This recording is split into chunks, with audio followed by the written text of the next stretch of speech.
حیدر کی بات الگ ہے، میرے حیدر کی بات الگ ہے، حیدر کی بات۔ اعوذ باللہ من الشیطان الرجیم، بسم اللہ الرحمن الرحیم۔ الحمدللہ الذی جعلنا من المتمسکین بولایت سلطان اولیاء، سخن گزار ممبر سلونی، ابن ام نبی، در حلتا، شاہلا فتح، عین اللہ، نور اللہ، وجہ اللہ، سیف اللہ، یعنی غالب کل غالب، علی ابن ابی طالب علیہ السلام۔ اللہم صل۔ السلام علیکم ناظرین، میں آپ کا میزبان سید محمد وحاج زیدی اور میں اس پروگرام کی کو-ہوسٹ سیدہ نور زہرا لے کر آئی ہوں ذی الحج کے مہینے کی 2 بڑی عیدوں کے بارے میں ایک اسپیشل پروگرام، اور میں سناؤں گی غدیر کی کہانی نور زہرا کی زبانی۔ میں سناؤں گا مباہلے کا قصہ کہ کس کس نے لیا اسلام کی اس بڑی جیت میں حصہ۔ سنیں گے ہم منقبت و قصیدے تاکہ اور سبر جائیں ہم سب کے عقیدے۔ تو لے کے خدا کا نام شروع کرتے ہیں آج کا پروگرام۔ لیکن سب سے پہلے میں نور زہرا سے پوچھنا چاہوں گا کہ یہ آج اتنا تیار ہو کے کیوں آئی ہیں؟ ارے واہ واہ حاج، یہ بھی آپ نے کیا خوب کہا بھائی۔ عید کا دن تو خوشی منانے کے لیے ہوتا ہے، اور پھر ہمارے رسول خدا صلی اللہ علیہ وآلہ وسلم کا ارشاد ہے کہ عید کے دن خوشی مناؤ، آخری مومنین کی سب سے بڑی عید جو ہے۔ جی ہاں نور زہرا، آپ نے بالکل درست فرمایا ہے۔ اور جانتی ہیں، میں عید غدیر و مباہلے کے دن کا روزہ بالکل نہیں چھوڑتا ہوں۔ اس کی وجہ یہ ہے کہ اس دن کا ایک روزہ 60 سال کے گناہ معاف کر دیتا ہے۔ لیکن وحاج، آج کے دن ہمیں اپنے امام زمانہ علیہ السلام کو بھی نہیں بھولنا چاہیے، ان کے بغیر تو ہر عید ادھوری سی لگتی ہے۔ جی ہاں نور زہرا، آج صبح بعد نماز فجر دعائے ندبہ پڑھنے کے بعد کی آنکھیں برستے ہوئے امام زمانہ کو ہی تلاش کر رہی تھیں کہ اگر ان کا ظہور ہو جائے تو عید کا مزہ دوبالا ہو جائے گا۔ تو نور زہرا، آپ جانتی ہیں کہ ہمارے ساتھ ایک منقبت خواں بھی موجود ہیں جن کا نام کمیل ہے، اور کمیل بہت اچھی منقبت پڑھتے ہیں۔ میں دعوت دینا چاہوں گا کمیل کو کہ وہ آئیں اور منقبت پیش کریں۔ وعلیکم السلام، خیر مبارک۔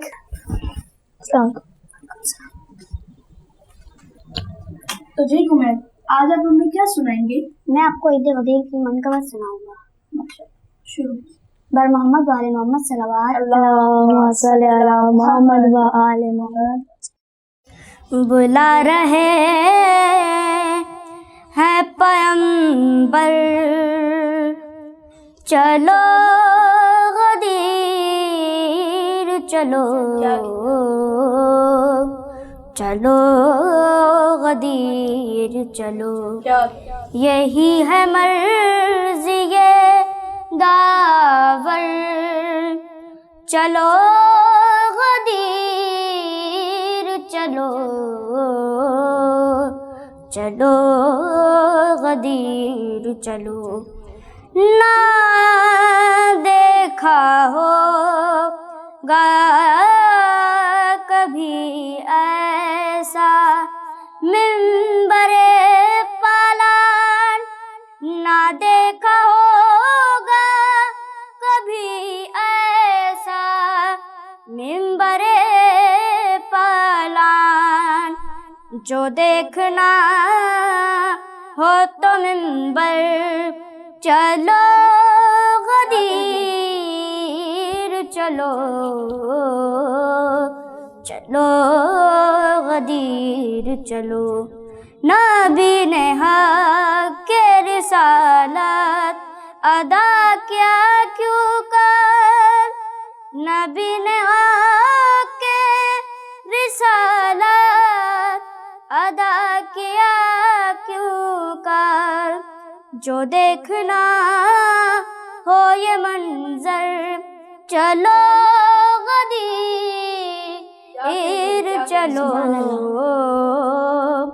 چلو غدیر چلو، علی وسیع یو ولی نائب خلیفہ ہے، علی وسیع ولی نائب خلیفہ ہیں، بتا رہے ہیں پیغمبر، چلو غدیر چلو، چلو غدیر چلو۔ ماشاء اللہ، سبحان اللہ۔ 18 ذی الحج تراب پہ کامرانی بو تراب کا دن، 18 ذی الحج شعور کا دن، غرور کا دن، ثواب کا دن، 18 ذی الحج شریعت مصطفیٰ کے کامل شباب کا دن، 18 ذی الحج علی کے منکر پہ کبریا کے عذاب کا دن، 18 ذی الحج کو حق نے جنت بنائی اپنے ولی کے صدقے، 18 ذی الحج کو دین اکمل ہوا ہے میرے علی کے صدقے۔ اچھا نور زہرا، آپ بتا رہی تھیں کہ آپ ہمیں غدیر کا قصہ بھی سنائیں گی؟ کیوں نہیں بہاج۔ دراصل غدیر خم ایک میدان کا نام ہے جو مکہ اور مدینے کے درمیان میں موجود ہے، جہاں ہمارے آقا نبی محمد صلی اللہ علیہ وآلہ وسلم نے لاکھوں مسلمانوں کے سامنے مولا کائنات علی ابن ابی طالب کو اپنے ہاتھوں پہ بلند کر کے ارشاد فرمایا، من کنت مولا فہذا علی مولا، کہ جس کا میں مولا ہوں اس کا علی بھی مولا ہے۔ اس منظر کو دیکھ کے شاعر نے بھی کیا خوب لکھا ہے، کامل ہوا ہے دین خدا کا غدیر میں، کامل ہوا ہے دین خدا کا غدیر میں، جب نور دست نور پہ آیا غدیر میں، کچھ اس طرح رسول کے ہاتھوں پہ ہیں علی، کچھ اس طرح رسول کے ہاتھوں پہ ہیں علی، جیسے سمٹ کے آ گیا کعبہ غدیر میں۔ اچھا نور زہرا، یہاں مجھے غدیر کی مناسبت سے ایک شعر یاد آ رہا ہے، اجازت ہے؟ جی جی۔ ہیں علی مولا پیغمبر کہہ گئے، شیخ صاحب ہاتھ مل کر رہ گئے، ایک بڑے صاحب نے چھوٹے سے کہا، ایک بڑے صاحب نے چھوٹے سے کہا، دل کے ارمان آنسوؤں میں بہہ گئے۔ کمیل، آپ کا بہت بہت شکریہ کہ آپ نے ہمارے پروگرام کو اپنی منقبت سے زینت بخشی۔ کیا آپ کو پتہ ہے آج ہمارے ساتھ ایک منقبت خواہ حسن بھائی بھی موجود ہیں جو بہت اچھی منقبت پڑھتے ہیں، کیوں نہ ان سے ہم موبائل کے حوالے سے کوئی منقبت سن لیں؟ بے شک۔ السلام علیکم، مبارک، خیر مبارک، السلام علیکم۔ تشریف رکھیے۔ تو حسن، آج کی مناسبت سے آج آپ ہمیں کیا سنائیں گے؟ جی بالکل، آج میں دے مباہلہ کے لیے کچھ منقبت سناؤں گا آپ کو۔ ماشاء اللہ، بسم اللہ کیجیے۔ بدرو غد سے یوں بھی ہے بالا مباہلہ، بدرو غد سے یوں بھی ہے بالا مباہلہ، کرنے چلی ہیں فاطمہ زہرا مباہلہ،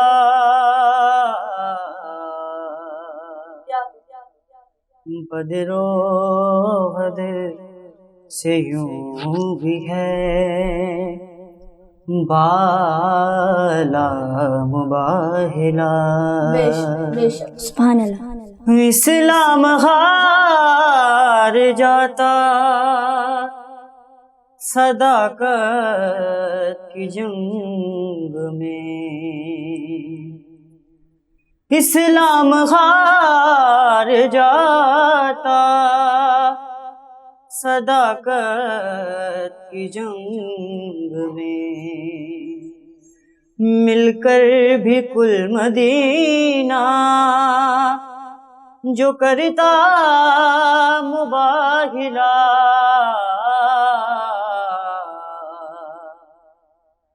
بدرو غد سے یوں بھی ہے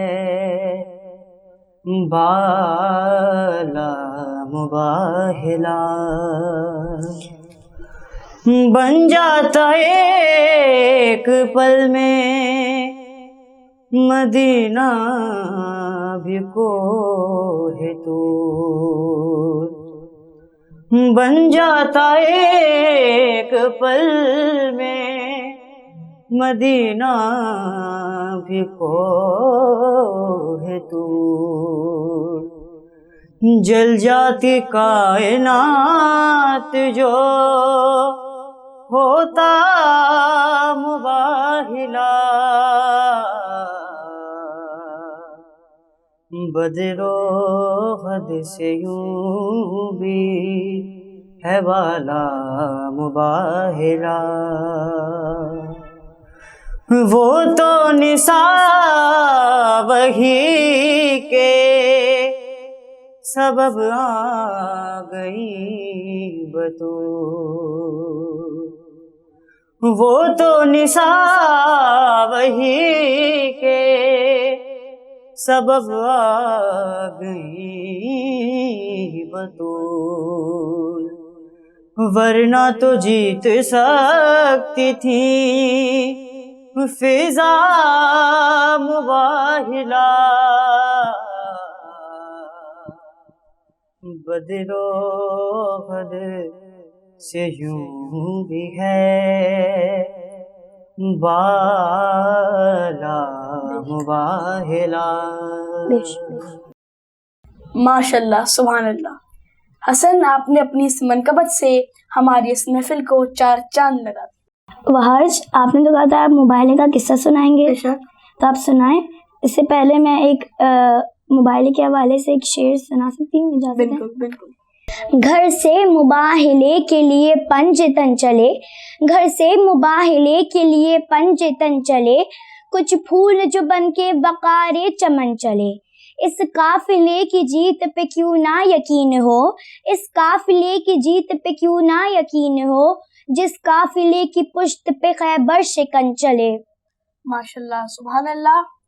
دیکھیں، تاریخ بتاتی ہے کہ مباہلہ بعد میں ہوا ہے اور غدیر پہلے ہوئی ہے، لیکن سال کے اعتبار سے مباہلہ پہلے ہوا اور غدیر بعد میں ہوئی۔ ہجرت کے بعد رسول خدا صلی اللہ علیہ وآلہ وسلم نے مختلف علاقوں کی جانب اسلام پھیلانا شروع کیا، اپنے قاصد بھیجنا شروع کیے۔ تو یمن کے قریب ایک علاقہ تھا، اس علاقے کا نام تھا نجران، اور وہاں عیسائی بسا کرتے تھے، اور کوئی عام عیسائی نہیں ہوتے تھے، بلکہ وہ سب کے سب عالم تھے۔ اس میں بہت سے لوگ ایسے تھے کہ جنہوں نے 60 سال 100 سال عبادت کی ہوئی ہے۔ تو جب انہیں بات پتہ چلی تو انہوں نے کہا کہ ہم اس بات پہ تو ایمان نہیں رکھتے، ہم خود جائیں گے، تصدیق کریں گے، پھر ہم انہیں نبی مانیں گے۔ پھر انہوں نے کچھ باتیں پڑھی کہ آخری نبی ہونے کی جو علامات ہیں ان کی کتاب میں وہ کیا ہیں، تو بتایا گیا کہ آخری نبی ہونے کی جو علامات ہیں، نشانیاں ہیں، ان میں سے کچھ نشانیاں میں آپ کی سماعتوں کی نظر کر رہا ہوں۔ ایک نشانی یہ ہے کہ وہ نبی سادگی پسند ہوگا، دوسری یہ ہے کہ وہ خوش مزاج ہوگا، کوئی بھی شخص یہاں تک کہ دشمن ہی کیوں نہ آئے وہ نبی اسے اپنے سینے سے لگائے گا اور پیار و محبت سے بات کرے گا، نہ کہ سخت لہجے سے۔ وہ نبی کسی محل میں نہیں رہے گا، اور چوتھی نشانی یہ کہ اس کے گھر والے بھی انہی کی طرح ہوں گے۔ تو جب عیسائیوں کے پادری وہاں مدینے پہنچے تو انہوں نے لوگوں سے پوچھا کہ تم لوگوں کا نبی کس محل میں رہتا ہے، تو بتایا کہ وہ سادگی پسند ہیں، وہ اللہ کے نبی ہیں، وہ کسی محل میں نہیں رہتے۔ ابھی انہوں نے پوچھا کہ کہاں ہوں گے وہ، تو بتایا وہ ابھی مسجد میں موجود ہوں گے، جا کے دیکھو، وہاں وہ یقیناً لوگوں کو اسلام کا درس دے رہے ہوں گے۔ اب جو عیسائی پہنچے تو انہوں نے یہ دیکھا کہ رسول خدا صلی اللہ علیہ وسلم وہاں پر موجود ہیں، لوگوں کو اسلام کا درس دے رہے ہیں۔ ان عیسائیوں نے آپ کے کپڑے بھی دیکھے کہ نہایت ہی پھٹے پرانے کپڑے ہیں، اور آپ کے نالین میں بھی کوئی ایسی جگہ نہیں ہے جو سلامت ہو، جو صحیح ہو، نالین میں بھی بہت جگہیں پھٹی ہوئی ہیں۔ اور یہاں پر ان عیسائیوں نے یہ بھی دیکھا کہ کوئی بھی شخص ہو، آپ اس سے الگ مزاج سے ٹریٹ نہیں کرتے، آپ غریب و امیروں دونوں سے ایک ہی مزاج میں بات کرتے ہیں، اور غریب آپ کے پاس ایسے آ رہے ہیں جیسے آپ ان کے ایک نہایت ہی قریبی دوست ہوں۔ تو عیسائیوں نے ان سے جا کے کہا کہ ہم آپ پہ ایمان نہیں رکھتے، تو آپ نے ان عیسائی پادریوں کو اپنے سینے سے لگایا اور آپ فرمانے لگے کہ خدا کی سب سے بڑی رحمت ہدایت ہے. وہ کسی بھی وقت کسی بھی بندے کو ہدایت دے دیتا ہے.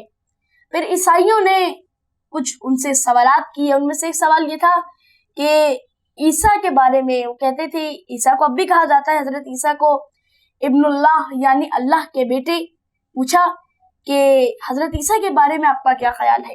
تو آپ نے بتایا کہ عیسیٰ اللہ کے نبی تھے اور وہ اللہ کا پیغام پہنچانے کے لیے دنیا میں آئے تھے, اور اب میں یہ پیغام لوگوں تک پہنچا رہا ہوں.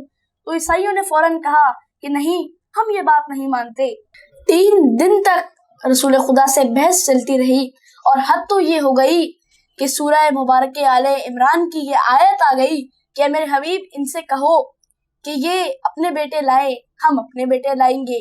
یہ اپنے مرد لائے, ہم اپنے مرد لائیں گے. یہ اپنی عورتیں لائیں, ہم اپنی عورتیں لائیں گے. اسے کہا جاتا ہے مباہلہ. دن اور تاریخ مقرر ہوئی کہ اس دن اس جگہ پہ اس مقام پہ مباہلہ ہوگا. عیسائی کیونکہ پہلے پہنچ چکے تھے, انہوں نے وہاں کے لوگوں سے پوچھا کہ تم لوگوں کے نبی کہاں ہیں؟ تو فوراً انہوں نے بتایا کہ وہ ابھی آ رہے ہیں. پوچھا کہ وہ کس راستے سے آئیں گے؟ تو بتایا کہ وہ اس راستے سے آئیں گے کیونکہ وہ راستہ ان کے گھر سے یہاں آ رہا ہے. تو فوراً عیسائی جو پادری تھے وہ اپنا پڑھنا شروع ہو گئے, دعائیں وغیرہ اس راستے پر پھونکنا شروع ہو گئے. کتنے میں ہی دیکھا کہ رسول خدا آ رہے ہیں. پوچھا کہ ان کے ساتھ یہ لوگ کون ہیں؟ تو بتایا کہ ان کے ساتھ جو گود میں بچہ ہے اور انگلی جو بچہ پکڑا ہوا ہے, دونوں ان کے نواسے حسن و حسین ہیں. ان کے پیچھے ان کی بیٹی فاطمۃ الزہرا ہیں, اور ان کے پیچھے ان کے چچا زاد بھائی اور ان کے داماد علی مرتضیٰ ہیں. اب جب عیسائیوں نے یہ سب کچھ جانا تو وہ پریشان ہو گئے, اور پریشان ہو کر یہ چلاتے ہوئے کہنے لگے کہ ہم نے ان کی ایمان کی طاقت کو محسوس کر لیا ہے. اگر یہ ہم پہ لعنت کر دے یا ہمیں بددعا دے دے تو ہم تباہ ہو جائیں گے. اور یہ پکارتے ہوئے جا رہے تھے کہ یا محمد ہم پہ لعنت نہ کیجیے, یا محمد ہمیں بددعا نہ دیجیے. عورت کی گواہی ہے شریعت میں ادھوری, عورت کی گواہی ہے شریعت میں ادھوری, کیا عقل کے میزان پہ معمور ہے زہرا. وہ دیکھو مباہلے میں گواہی کے لیے بھی 2 مرد ہیں اور ایک ہی مستور ہے زہرا. تو ناظرین, میں اپنی جانب سے اور اپنی کو-ہوسٹ سیدہ نور زہرا کی جانب سے آپ کی خدمت میں اور اپنے امام زمانہ کی خدمت میں جشن عید غدیر و مباہلے کی بہت بہت مبارکباد پیش کرتا ہوں. میں شکر گزار ہوں حسن بھائی کا کہ انہوں نے ہماری اس محفل کو 4 چاند لگائے. اب ہمیں اجازت دیجیے, ملتے ہیں کسی اور پروگرام میں. اوکے, اللہ حافظ.